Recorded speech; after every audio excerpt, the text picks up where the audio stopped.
Hello viewers, उम्मीद करते हैं आप सब लोग खैरियत से होंगे। अगर आपने मेरे चैनल को अभी तक सब्सक्राइब नहीं किया तो अभी सब्सक्राइब करें और बेल आइकन को क्लिक करना हरगिज़ ना भूलें ताकि आगे लगने वाली तमाम वीडियोस की आगाही आपको बआसानी मिल सके।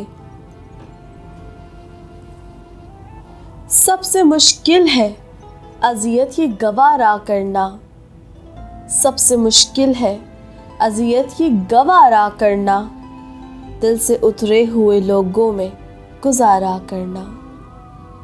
जिंदगी हम पे ये आसान भी हो सकती थी, जिंदगी हम पे ये आसान भी हो सकती थी, सीख लेते जो किसी दर्द का चारा करना।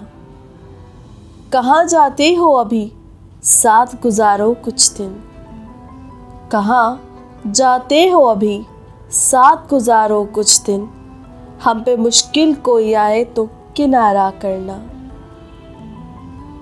कितना मुश्किल है जलाना किसी रास्ते में चिराग, कितना मुश्किल है जलाना किसी रास्ते में चिराग, कितना आसान है हवाओं को इशारा करना। जिंदगी हम तो चलो मान गए सह भी गए, जिंदगी हम तो चलो मान गए सह भी गए, ऐसा बर्ताव किसी से न दोबारा करना, ऐसा बर्ताव किसी से न दोबारा करना। उम्मीद करते हैं आपको आज की पोइट्री पसंद आई होगी। जल्द हाजिर होंगे अगली वीडियो के साथ। शुक्रिया।